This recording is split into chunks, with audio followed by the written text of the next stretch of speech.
storm may seem violent and destructive to us, but to nature, it's a new beginning in the cycle of life.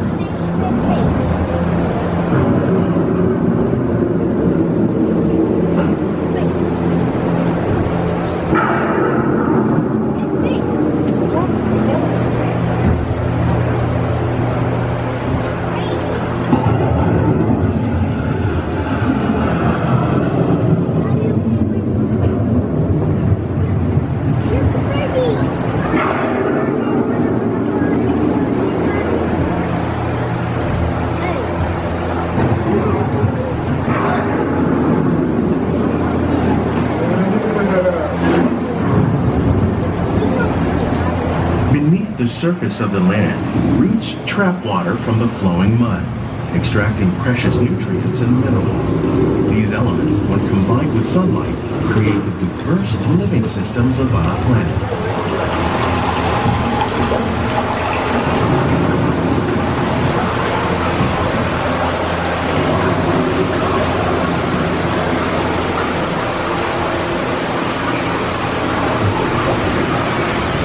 Most amazing concentration of life on our planet.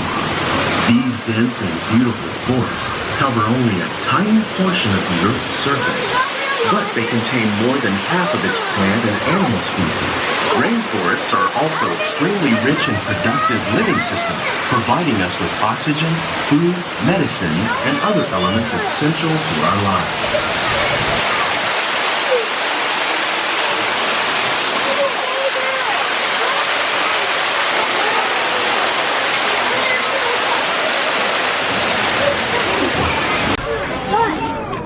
In the desert, nature has created a very different, but no less beautiful living system. And while this arid landscape may seem lifeless, it is very much alive. The plants and animals that have learned to survive in these harsh conditions make use of what little water they can find and avoid the scorching rays of the relentless sun. It's appeared as desolate as the desert, but over time, rainwater and nutrients gradually penetrated the hard surface of this land. Even the hooves of the mighty buffalo helped create the rich soil that would one day become home to the American farm.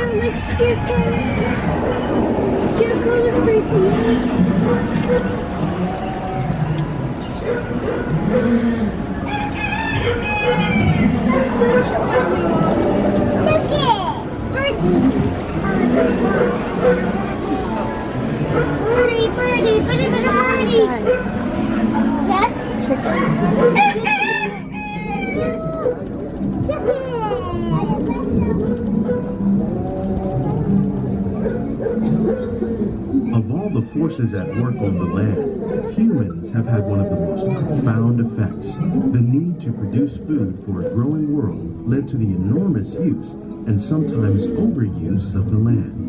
In our search for more efficient ways to grow food, we often fail to realize the impact of our methods.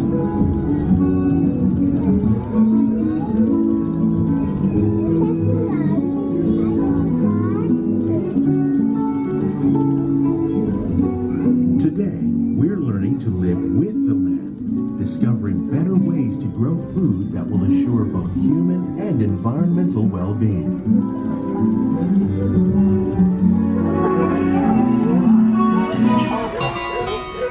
In the farmlands across America, that by plowing under vegetation containing natural fertilizers, you can enrich the soil without the use of chemicals. In arid regions, we're learning to produce food on desert seacoasts by developing and planting crops that thrive on salt water. In Japan, we learned that by mixing leaves and other living materials into our soil, we can make farmland more fertile without the need for chemicals.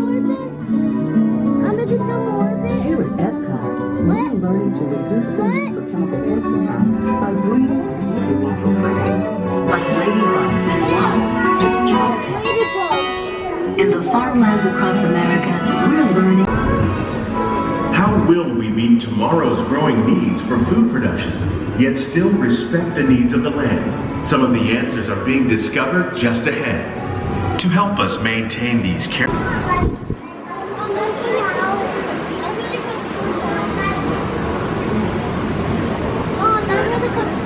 Welcome to our living laboratories, where scientists from Epcot and the U.S. Department of Agriculture are exploring innovative ways to produce bountiful harvests now and into the future. Is this Epcot Disney? The tropics are home to the greatest diversity of plants on the planet.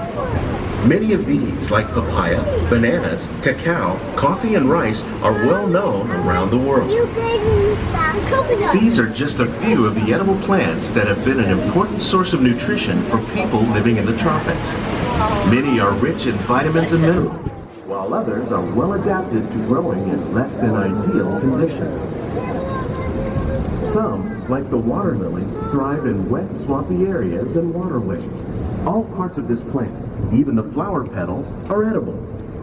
The starchy root of the plant has long been used to make flour for baking. Brownies! One day, many of these lesser-known tropical plants may be as important as the bananas growing on both sides of the boat.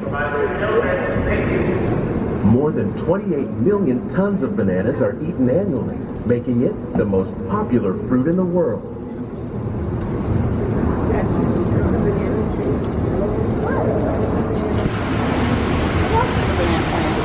When we mention farming, you probably don't think of fish.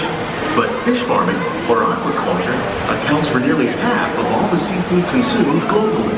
Tilapia, bass, and catfish, like the ones you see here, are three of the more popular crops raised by fish farmers. The sustainable system we're using here recycles the water in the tanks. As a result, we're able to save millions of gallons each year. Our small fish farm produces nearly 5,000 pounds of fish each year to serve in restaurants around Walt Disney World. Innovations like this one can play an important role in our efforts to produce bountiful harvests and still protect natural resources.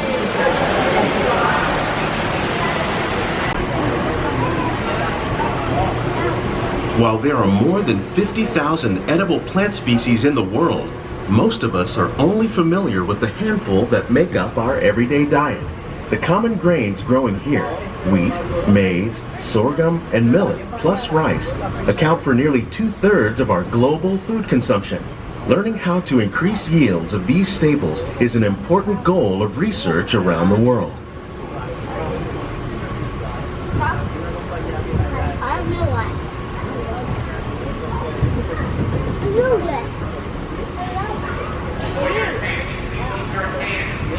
These plants are definitely on their way up. Innovative growing techniques like these increase yields while more efficiently using resources like water, fertilizer, and pesticides. Another innovation at work here is our integrated pest management program.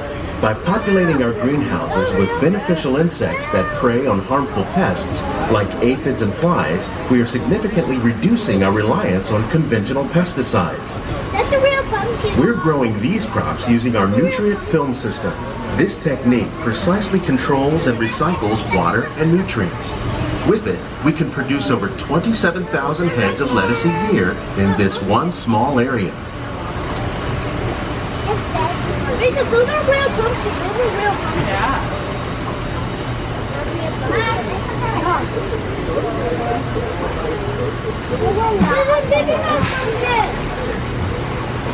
Some of our best ideas have been inspired by nature, like these fruit and vegetable trees. By growing these ground plants vertically, we can increase yields and better control diseases. These crops taste as good as they look. In fact, we serve more than 15 tons of produce from our greenhouses in restaurants here at the land every year.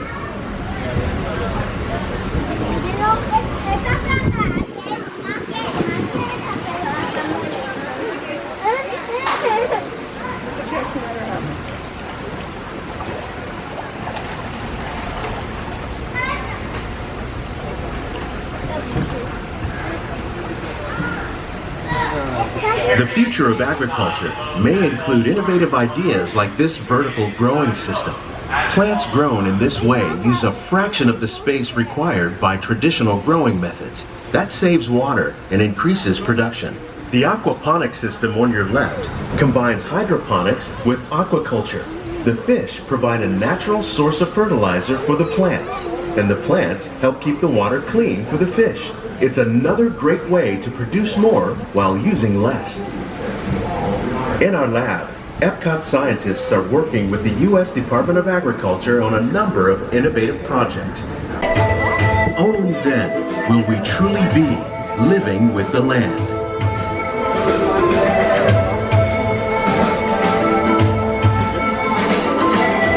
On behalf of Walt Disney World, we hope you've enjoyed this unique journey through our living laboratories. If you'd like a closer look, then check out the Behind the Scenes walking tour. It's a chance for the whole family to get up close and personal with the plants and growing techniques in our laboratory.